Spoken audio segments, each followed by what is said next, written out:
it's Ashley here at Dunrovin Ranch in Lolo, Montana, and today I have a special chore that I've been cooking up. I got this idea off of one of the horsemanship YouTube channels that I watch, and it is hay nets that go over the feeders for the horses. So we use these recycled tractor tires for all of our feeders. You can see it makes a nice barrel shape, and later this month we're going to be putting in new plywood bottoms for all of them, so that way the horses aren't eating off the sand and the gravel on the bottom. However, the problem that we always have is that the horses will take their noses and knock all the hay out onto the ground, and they're eating off the ground anyways. What's the point of a bottom if they're going to knock it all over the place? So what my thinking has been, I've been trying to devise a way to create basically a hoop net cover to go over all of the top of the feeders, and I've been trying to come up with different ways to make it easy to open, easy to close, to refill the hay quickly, and easy to repair, because we know horses like to destroy everything. So I did some research online and looked at different hay net companies and different types of feeders that people use, and I found this one, I guess, prototype or something that somebody made that looked exactly like what I was looking for.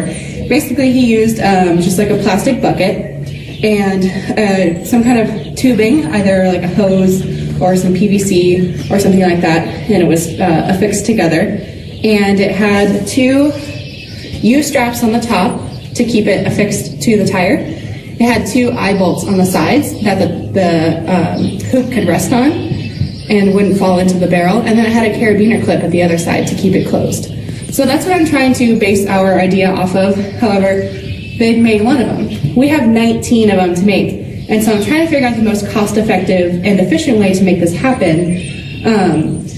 So I'm thinking, we already have some hay nets that I can use to make a prototype, and I was thinking we could use garden hoses, because I know we have a lot of them, and some of them have holes or they're torn up over the years, so that's going to really cut down on our cost of supplies for these tire feeders, and we also have a lot of bits and baubles and hardware and stuff already off hand. So James and I are going to work on a prototype. I'm going to be building the hay net and the hoop, and he's going to help me get everything drilled into the sides of the tires, and we're going to figure out over the next few weeks what method kind of works the best and what tools and hardware are really going to hold up to the wear and tear that the horses do. And then once we kind of figure that out, do some tests and studies and see how efficient it is and how much less hay the horses actually knock out, then we'll go ahead and make the 19 of them if the test truly works. So let me walk you through the supplies and materials that I have. Obviously, we have plenty of tire feeders. We're going to be making 19 of them. So that's for all 15 horses to be each in their stalls, and then also one for each of the 4 little guys. So that's the tire, and I have two kinds of hay nets here. This one's kind of a newer one, but it does have a removable string at the top, so I figured I would use this rather than trying to cut something up. And also I have this one that has lived in poop for a couple times that I can definitely cut up and use this if we need to. It's already got a hole in it, so that might be a good test subject one. Let's see.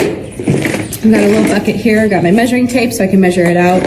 Some duct tape just to try and get the temporary affixing of it. And then I found a couple of these U-straps in the garage, as well as different eyelet bolts that we can use and test out, and then different kinds of clips that we have on hand. So I have a carabiner and a double-ended clip like that. And then I also went ahead and grabbed 2 of our garden hoses. So I have this smaller green one that I think is actually going to be the right size, and then another longer blue one that I could cut down if needed.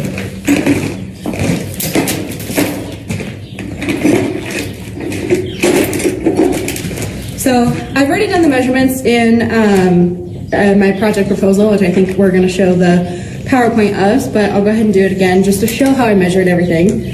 So I measured the diameter of the inside of the tire, so not this top part, it's not where I want the hoop to rest. It has a kind of a channel, a divot on the inside, and I want the hoop to sit right above that.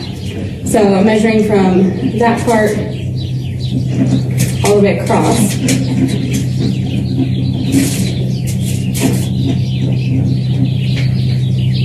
And that gets me at about 34 or 35 inches, give or take with the bend. And then, so the height of the barrel measured from the outside to the top of the side, which is about 17 inches on this barrel, 17 or 18 inches. And then given that, I found the circumference of it, which was 113 inches or almost 9.5 feet. So that's what I'm thinking to make the circle hoop with a 9.5 foot loop. So I'm gonna measure out 9.5 feet here.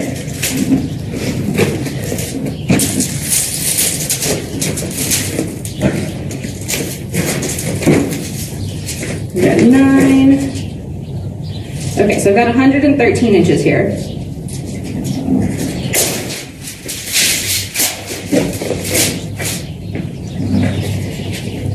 And first I'm going to try this green garden hose.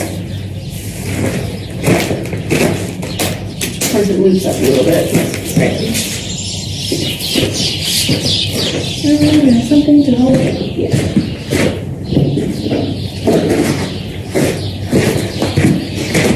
I'm going to use the salt block as a rock to hold it down. So, holding the end at 113 inches and pulling it this way. So it looks like it'll be just a little bit long, but I don't really want to cut anything off yet. It's only long because of the ends. So I'm going to go ahead and use this green garden hose as my prototype.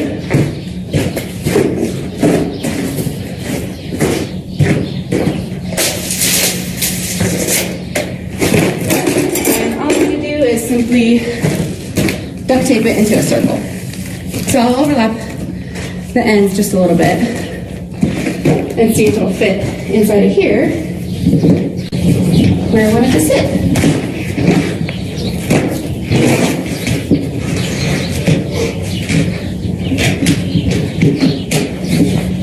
But I think as these get used over time, they will kind of shape up better to the inside of the tire. But I want it to be kind of on the bigger side, so it'll just kind of like squish itself in there.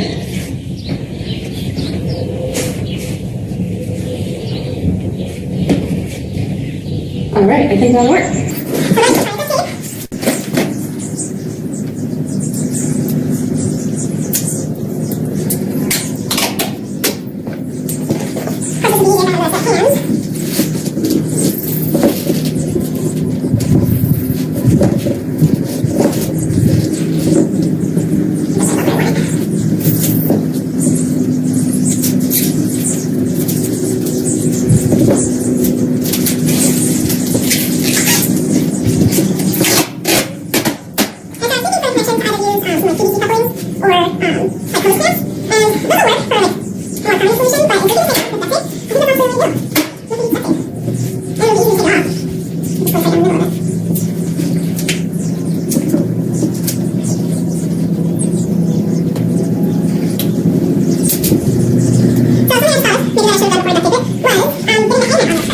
We have our hoop here. So this is about a 36-inch diameter, just like the inside of the tire.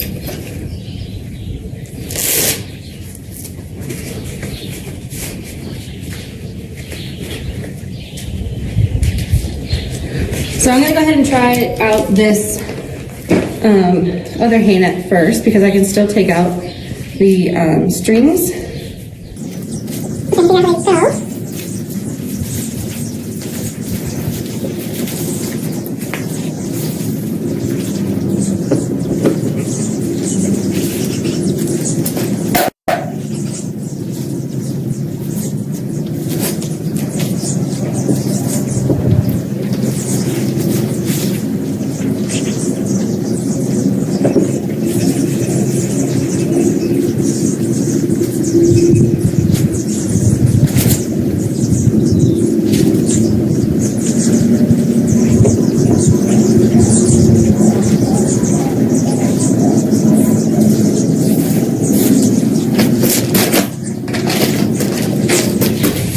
Okay, so I've got the hay net here, And once it's all opened up like this, let's see, it looks like it'll just stretch over the hoop here. And you can't see it from there, but ideally I would kind of wind the hoop through all of these little end pieces. And what I was looking at for each piece of netting that we would need, they are measured in square footage. So if you take the diameter of the bucket, which is 36 inches or 3 feet, and you multiply it by the height, that'll give you kind of like the depth that you need. So I was thinking between 1 and 2 feet deep of hay netting for each one. So that gives us between, I think between 9 and like 16 square footage of netting, depending on if we use 3 or 4 feet. And also if we get extra for oopsies, but about 9 square feet. So I'm going to go ahead and try and loop this through. I might just have to undo my duct tape.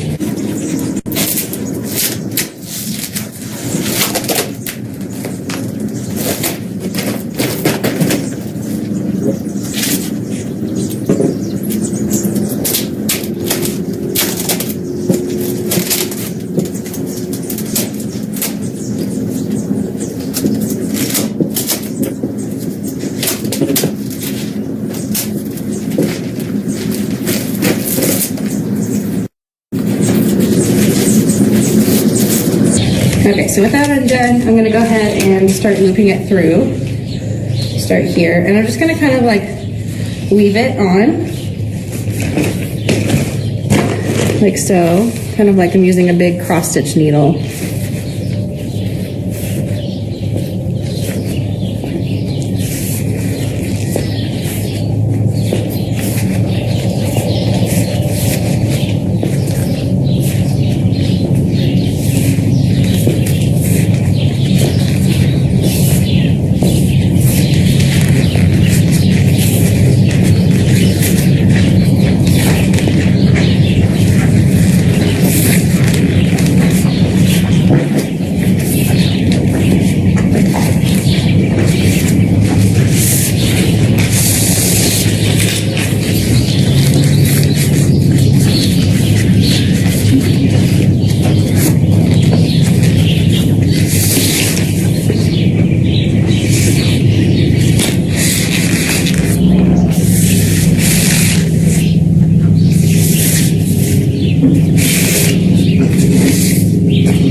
So that's kind of the idea, is to make a big hoop that has some hay net that dangles from it. I want the netting to be loose enough that they can kind of still move the hay around and pick the hay out of it without it being totally tight over the top of it, but not so loose that they can still knock the hay out or get their foot caught in it, because some of them will stick their feet in the tire while they're eating or while they want to move it around.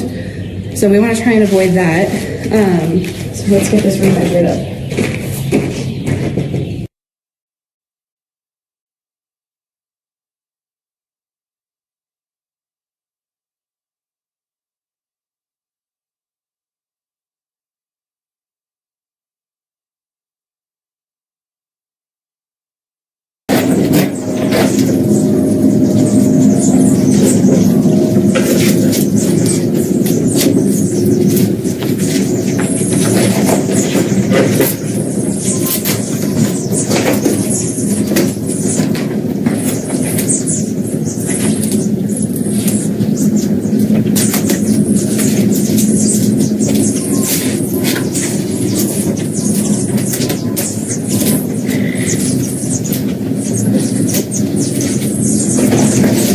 So we got our hoop made here, a little duct tape together, just a temporary solution. And it fits right on the inside of the tire. The great thing about using a hose is that it's malleable, so I can kind of squish it into the shape that I need it to be.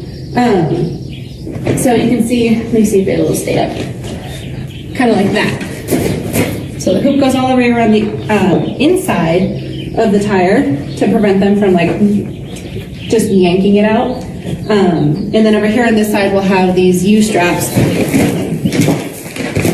So that's why you need the bolts on the side to keep it from just totally falling in like that. And I think this is a little bit too much netting for what I would want, which is good to know. So we would take these little U-straps and attach the back of it, like so. So maybe we just need like one of them, but it would just kind of be bolted on there, and then the feeder could come by, unclip it with the carabiners or the double clips, lift it up, throw some hay in there, close it, and clip it back shut. So that's what James is going to help me with today on Monday, is getting the holes drilled into the sides, getting some bolts figured out. We're going to try different kinds and see. I don't want anyone to catch a lip or catch a leg or anything on a bolt and hurt themselves. So we're going to figure out the most horse-safe way to do this and the most cost-effective. So we'll see you in a little bit.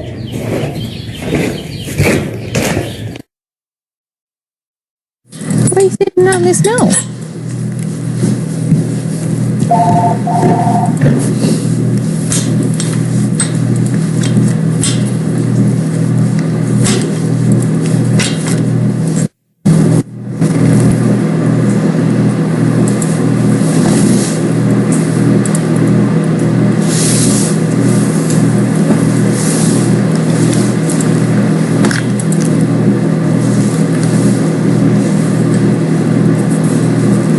Everyone.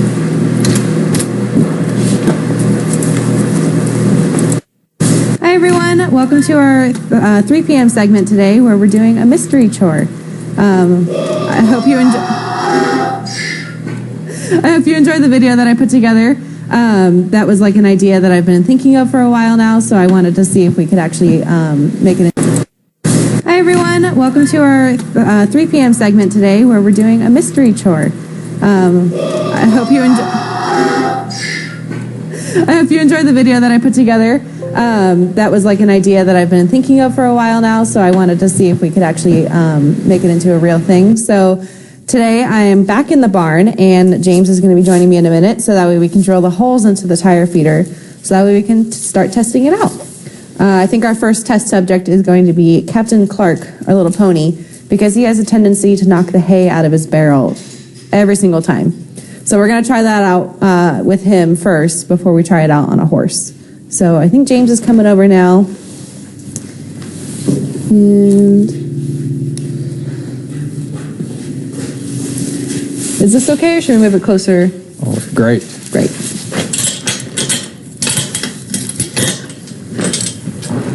My flimsy little tripod here.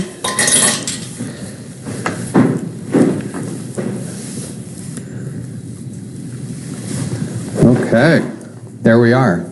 We are here. Okay, it's kind of angled down. So I got a bucket of stuff, and I was looking at this part, and it looks like we could use just one of them. Yeah. But sure. Let's just kind of zoop it on there. I like that. Yeah, and then what else do we got? So we have a couple eyelets, and then one of these hook guys. Yeah. So my idea was either to have the hook kind of like facing over, facing downwards, so that way when the hoop is in here, it'll kind of rest in there like that, and they won't be able to pull it up. And then to have something else at the front of it to keep it like clipped on there, or maybe we can clip them onto one of these or something. I don't know. Yeah. But something to keep it from going down and something else to keep it from going up. Right.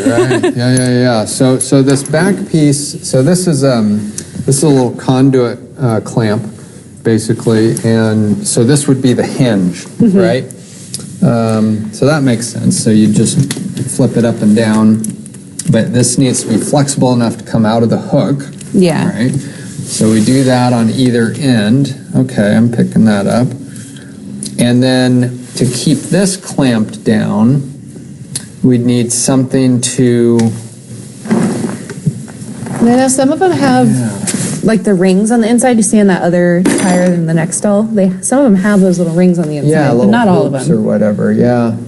I wonder if we had something with a clip or a chain even that could be a quick release or some sort of even like a carabiner that might screw in Right. and then be able to open up. Yeah, because we've got plenty of those in different kinds of snaps Right. and clips. Sure, so if something like, if we could put a quick link or something that was big enough and then this could clip in and tie to there, it would move around a little bit, but it doesn't They're not have to yanking be- it out. Yeah, exactly. Then this would be kind of sitting there holding it in place. Yeah, I think that could work. Okay. Rig something up there. We just might need or an eye bolt, and then Oh, that's a good idea. A bigger hoop here, Yeah, so just do an eye bolt and then, clip it on. okay, Yeah. another chain or something. Yeah, there's a lot of hardware to fuss around with here. The other thing is drilling into rubber, and I was talking to you about this earlier in the week, last week, and so I wanted to bring out a drill bit to try, and so I've got these spade bits or paddle bits, and they carve out a little bit more material than a standard bit, because if we use a regular spiral bit, it's just going to kind of screw its way in and screw its way out. Yeah, it's not going to cut through It any doesn't material. actually cut the tire. So the way these look, they're a little bit bigger in diameter, and they carve out all of the stuff. And I do have a smaller one. It's just a little point here. And I'm going to try the small one first and see if it goes through and what kind of a hole it makes.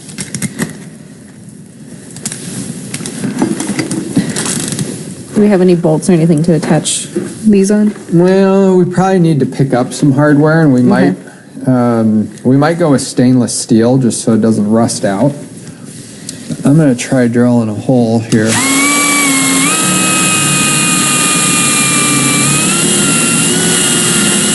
And you can see, even though this is a pretty good sized bit, the hole it Yeah. drilled, the rubber just kind of Just like stretches around it and then closes back down. So let me see, I've got a slightly smaller one. This is a 1/2 inch bit, and it's got a little bit more size to it. So let's try this one. As long as I can shove something through it after.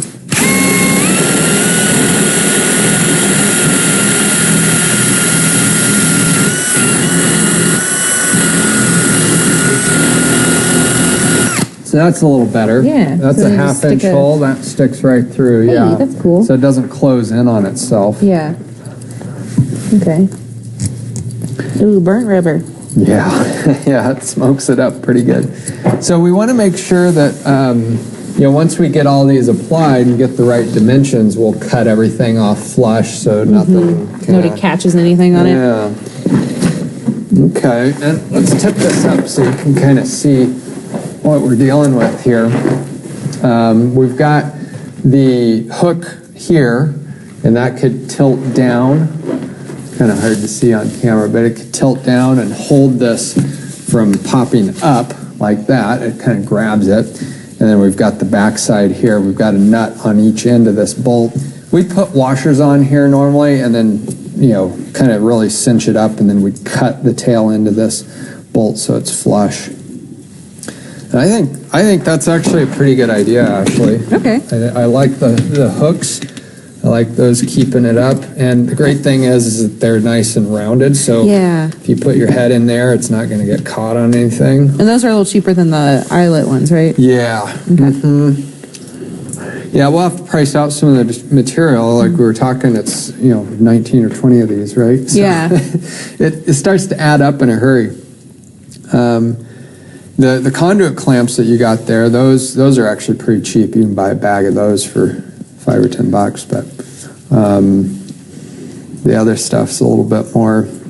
So we'll do some more experimenting this week with the edge that'll clamp it in place. I might look for a larger clip. Okay. If we put an eye bolt in and then can clip that on, or even if we use a like I was saying, a little chain or something. It doesn't have to be much just to keep it going. So is the idea then we would put a bottom on there, and then this would go over the top, so the hay would be underneath. Right. Yeah. So they all need new bottoms anyways, so that way they're not eating off the gravel that's on the inside. Right. And then, because some of them do have bottoms, and some of them have been ripped out either by these guys, the little guys, or just over time, like the horses, when they're done eating or whatever, they want to get the last little bits. They just pick up the tires, swing them around, and there you go. You lose your bottom. Well, and they do have to be robust enough to handle that. I mean, they're going to just get tossed quite a bit. And the previous ones, we've probably shown them before, but you can see this one has a little bit of baling rope on it. But it just, the rope wears out, these get dragged along the ground, the wood rots out, or it just pulls through. So your idea was to put a piece on the inside and then bolt it through. This is pretty thick. I mean, feel how thick that is. That's like an inch. So we'd have to come through somewhere out there that maybe isn't quite as thick, but yeah. So I was thinking just a little bit bigger of a diameter than the bottom of it. So maybe it'll come out to here, and then bolt it in there, and then we'll drill holes in the flat part so that way the water can go through. Yeah. Yep, absolutely. Well, because that's what it looks like happened over here. They drilled it just a little bit. And we only on a lot of these, there's only two holes, because as long as it's on the inside, I think some of the problem with the other ones is that they were a little bit too small, and so they sat flush with the ground. Yeah. And they would bounce around and get trashed pretty easy. All right. Well, this is fun. The hose is a good idea, and I just mentioned this to Ashley. I had tried something similar to this last year, and I was using plastic pipe and gluing it together in the middle. And the problem was the plastic pipe wasn't rigid enough. I was actually using this lip as a way to friction lock it, but clearly that didn't work. Yeah. For more than 5 minutes. So, I think the hardware idea and whether we use hose or pipe or whatever we need to do, I think that'll be great. Yeah, and the other thing I was looking at, which would be like the square footage of the netting, because I don't quite want it to be this loose, because I feel like they could still, take their nose and knock stuff over the side, or then the net's going to come over the side with the hay or something like that. So figuring out the right square footage of what we need. So if we only did it at like a 1 foot depth, which would be like to here, then it would only be 9 square foot per tire, instead of this is about 2 extra feet of netting. Yeah, well, it's an interesting engineering project for sure. Yeah. There's probably something that does exactly what we're looking for about $500 a barrel. So, probably. And I've seen a lot of people, they do make their own DIY ones. There's this woman out in the East Coast or something.